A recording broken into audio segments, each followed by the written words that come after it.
तो देखो आज की वीडियो हम शुरू करने वाले हैं उसी बंदे से जो भले ही इंडियन टीम में खेल रहा हो या ना खेल रहा हो, लेकिन वो बंदा भैया ट्रेंड तो करता रहता है। और उस बंदे का नाम कुछ और नहीं बल्कि उस बंदे का नाम है संजू सैमसन। और भैया संजू सैमसन के चाहने वालों के लिए ना एक बहुत बड़ी खुशखबरी है। तो यहां पे मैं बताना चाहूंगा कि भैया संजू सैमसन को इंडिया ए टीम का कप्तान बना दिया गया है। तो कहीं ना कहीं आप ये मान सकते हैं कि भले ही संजू सैमसन को T20 वर्ल्ड कप में सिलेक्ट नहीं करा गया, थोड़ा सा उनको पिछले कुछ टाइम में उस तरीके से मौका भी नहीं मिला जैसा कि उनके चाहने वाले चाहते थे कि उनको मिले। लेकिन फिलहाल पिछले कुछ 6-8 महीने में जिस तरीके से संजू सैमसन को टीम लगातार मौका दे रही है, उसे देखते हुए कहीं ना कहीं ऐसा मान लीजिए कि अब आने वाले टाइम में आपको बहुत ज्यादा संजू सैमसन टीम में दिखने वाले हैं। खासकर जब तक संजू सैमसन एक ठीक ठाक अमाउंट में टीम के लिए कंट्रीब्यूट करते जाएंगे, तब तक तो आपको संजू सैमसन देखो T20 में भी दिखेंगे और साथ ही साथ वनडे में भी दिखेंगे। और एक बात मैं पहले भी कह चुका हूं, आज भी कह रहा हूं कि इस समय जिस तरीके का क्रिकेट चल रहा है, जितना ज्यादा बिजी क्रिकेट चल रहा है, तो सारे प्लेयर एक टाइम में आपको कभी भी इंडियन टीम में नहीं दिखेंगे।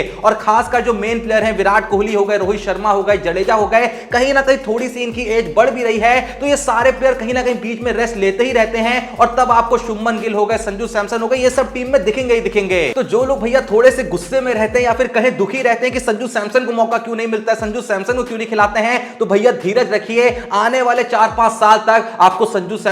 सैमसन दिखेगा। और बीसीसीआई ने जो डिसीजन लिया है ना कि संजू सैमसन को इंडिया ए टीम का कप्तान बनाया गया है, ये कहीं ना कहीं जो ओहदा है ये उसी प्लेयर को दिया जाता है जो प्लेइंग 11 जो इंडिया की मेन है उसके बाहर सबसे ज्यादा इंपॉर्टेंट प्लेयर हमारे लिए कौन है। जिससे साफ समझ में आता है कि बीसीसीआई के फ्यूचर प्लान्स में संजू सैमसन का कितना इंपॉर्टेंट रोल है। और साथ ही साथ ऐसा भी हो सकता है कि आने वाले T20 वर्ल्ड कप की बात कर ले, यानी 2022 के नहीं, इसके बाद के T20 वर्ल्ड कप की बात कर ले, चैंपियंस ट्रॉफी की बात कर ले, या आने वाले वनडे वर्ल्ड कप की बात कर ले, हो सकता है कि संजू सैमसन भैया कुछ ऊपर नीचे करके आ सकते हैं। वैसे वनडे वगैरह में संजू सैमसन को थोड़ा फाइट ज्यादा मारना पड़ेगा अगर 2023 में उनकी जगह नहीं भी बन पाई। पहले तो सबसे अच्छी बात है कि उनको मौका ठीक ठाक मिलेगा, और उस मौके में अगर वो कुछ बवाल ही कर देते हैं तो उनको टीम में आने से कोई नहीं रोक पाएगा। और देखो बवाल से मेरा मतलब है कि जिस तरीके से सूर्य कुमार यादव को शुरुआत में मौका मिला था और वो गिन के 4-5 मैचों में जिस तरीके से उन्होंने इंपैक्ट छोड़ दिया था ना, तो कहीं ना कहीं सिलेक्टर्स को मैसेज चला गया था कि भाई इसे तो खिलाना है। तो देखो कहीं ना कहीं जरूरी होता है कि वो 3-4 पारियां ऐसी इंपैक्टफुल खेल जाना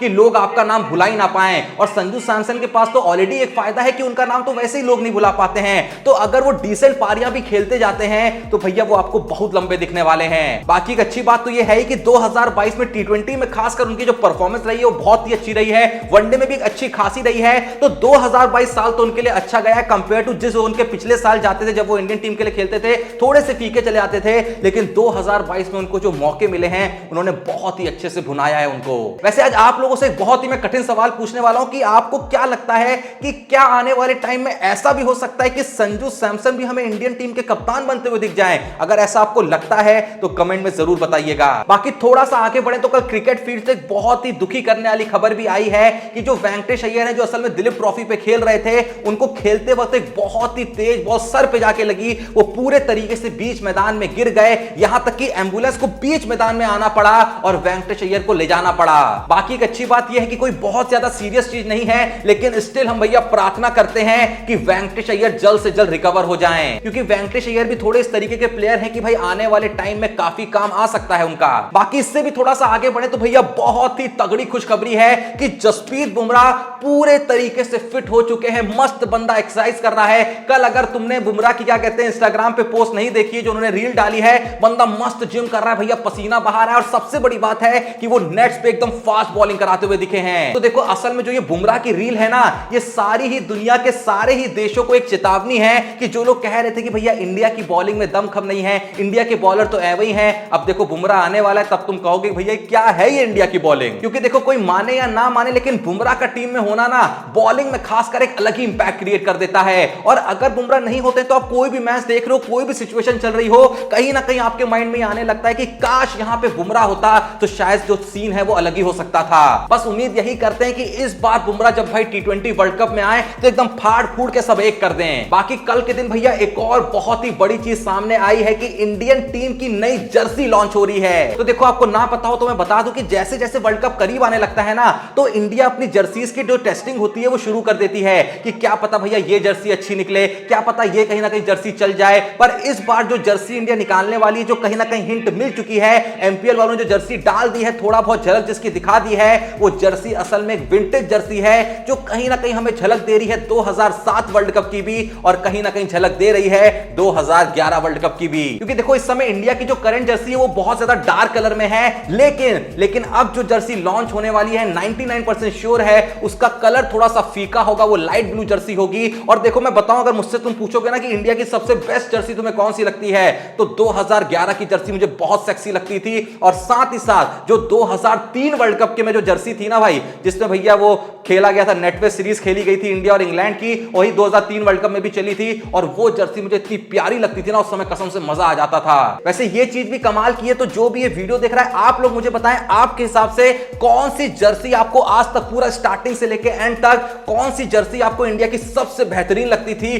कमेंट में जरूर बताइएगा। बाकी एक चीज तो भैया आपको पता ही होगी कि पाकिस्तान में एकदम भैया हंगामा मचा हुआ है जब से शाहिद अफरीदी ने यह बोल दिया है कि पाकिस्तान के बोर्ड वाले कच्चू करते ही नहीं है हमारे प्लेयर्स के लिए। असल में कुछ दिन पहले जब एशिया कप चल रहा था तो ये सारे ही लोग बहुत तारीफ कर रहे थे, भैया पाकिस्तान वाले तो महान हैं, पाकिस्तान वाले तो बहुत हमारी सेवा करते हैं, पाकिस्तान के सिलेक्टर्स एक नंबर हैं, पाकिस्तान का बोर्ड जो है बहुत सुविधा दे रहा है, एकदम इंडिया की बराबरी करने वाला है। और भैया 2 दिन बाद ही शाहिद अफरीदी ने उनकी पोल खोल दी। और ये वो शाहिद अफरीदी है जो 99% ऑफ द टाइम अगर चीज सही ना भी होना तब भी पाकिस्तान की चीजों का सपोर्ट कर रहे होते हैं। पर इस बार भैया उनका भी बात टूट गया और उन्होंने ये कह डाला कि शाहीन अफरीदी लग गई है उनके चोट पैर में, उसके बावजूद भी भैया वो अपने खर्चे पे गए हैं इलाज कराने। उन्होंने यहां तक कह दिया कि वो जहां गए हैं इलाज कराने, वहां जहां वो रह रहे हैं उसका खर्चा भी वो खुद ही दे रहे हैं, हॉस्पिटल के जो सारे बिल हैं उसके खर्चे भी खुद दे रहे हैं। मतलब भैया हद हो गई एक तरीके से। और एक हमारे इंडिया वाले कि अगर डोमेस्टिक क्रिकेट के भी किसी बैट्समैन या बॉलर को इतना सा भी कुछ हो जाता है ना, हैमस्ट्रिंग हो गई या कुछ भी हो गया, तो सारा खर्चा जो होता है वो बीसीसीआई करती है। और वहां पाकिस्तान में तो अलग ही सीन चल रहा है, खुद ही शाहीन अफरीदी भैया रिक्शा विक्शा करके जा रहे हैं, भैया कितना वो 10 रुपया दे रहे हैं भैया निकाल के, पाकिस्तान में तो कुछ हमें देते नहीं है, बस ऐसा ही सीन चल रहा है वहां। वैसे ये बात सुन के आपको हंसी तो आ रही होगी, लेकिन कभी कभी साला दुख भी होता है कि हमारे बच्चे कितने पीछे रह गए। बाकी आप मत पीछे रहिए क्योंकि अब हम देखेंगे कि कौन है आज के क्रिकेट स्टार जिन्होंने भेजा है अपना सवाल हमारे इंस्टाग्राम के द्वार। तो उनका नाम है विजयेश, जो पूछते हैं कि when will India recognise the hidden talent in Umran Malik. तो देखो भाई इस सवाल के जवाब में पहले तो मैं ये कहना चाहूंगा कि मुझे लगता है कि हिडन टैलेंट नाम की कोई चीज ही नहीं होती है। और क्रिकेट ऐसी चीज है कि अगर आपको कहीं पे मौका मिल रहा है ना,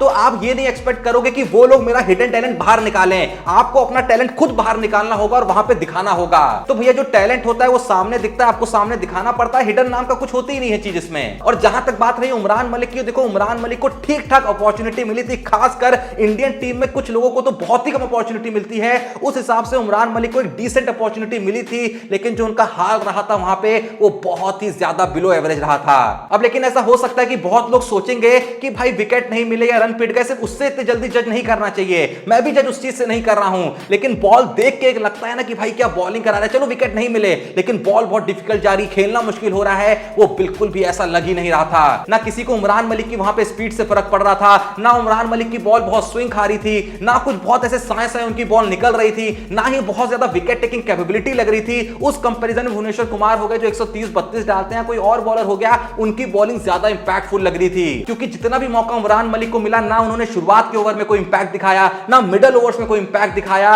और साथ ही साथ ना डेथ ओवर में कोई इंपैक्ट दिखाया। पर हाँ ये सच है कि भैया अभी शुरुआत है, अभी तो बहुत लंबा सफर है, और जाहिर सी बात है उमरान मलिक आने वाले टाइम में कुछ ना कुछ धमाका जरूर करेंगे, लेकिन थोड़ा सा उनको और अपने आप पे वर्क करना होगा, क्योंकि मैं बहुत बार कह चुका हूं भाई इंडियन टीम में इतना कंपटीशन है ना कि अगर आपको 3 या 4 मैच मिल रहे हैं प्रूफ करने के लिए तो वहां पे आपको बाजी मारनी पड़ेगी। लेकिन खुशी की बात यह है कि जैसा मैंने आपको शुरुआत में बताया था कि जिस इंडिया ए टीम के कप्तान संजू सैमसन को बनाया गया है, उसी टीम में देखो उमरान मलिक को भी वापस लेकर आए हैं, मतलब फ्यूचर प्लान्स में उमरान मलिक भी पूरे तरीके से मौजूद हैं। और देखो होने भी चाहिए, क्योंकि भैया इंडियन टीम में इतनी स्पीड फेंकने वाले बॉलर आसानी से आते नहीं हैं, तो मेरा तो मानना यही है कि थोड़ा सा उन पे और काम करा जाए, उन्हें बेहतर बनाया जाए, और आने वाले टाइम में भैया इंडिया के one of the main bowler बने वो। बाकी मेन से याद आया कि भैया जो सवाल मैंने आपसे पूछा था स्टार्टिंग में कि आपको क्या लगता है कि क्या फ्यूचर में भी ऐसा हो सकता है कि संजू सैमसन ही भैया इंडिया के कप्तान बन जाएं, या फिर आप चाहते हैं कि वो बने, तो कमेंट में जरूर बताइएगा। बाकी मन में कोई भी सवाल है भैया आपको पता है क्या करना है, डिस्क्रिप्शन में लिंक मौजूद है हमारे Insta page Cricbaazi with Joshi का, वहां पे जाना है, सवाल भेजना है, जो सवाल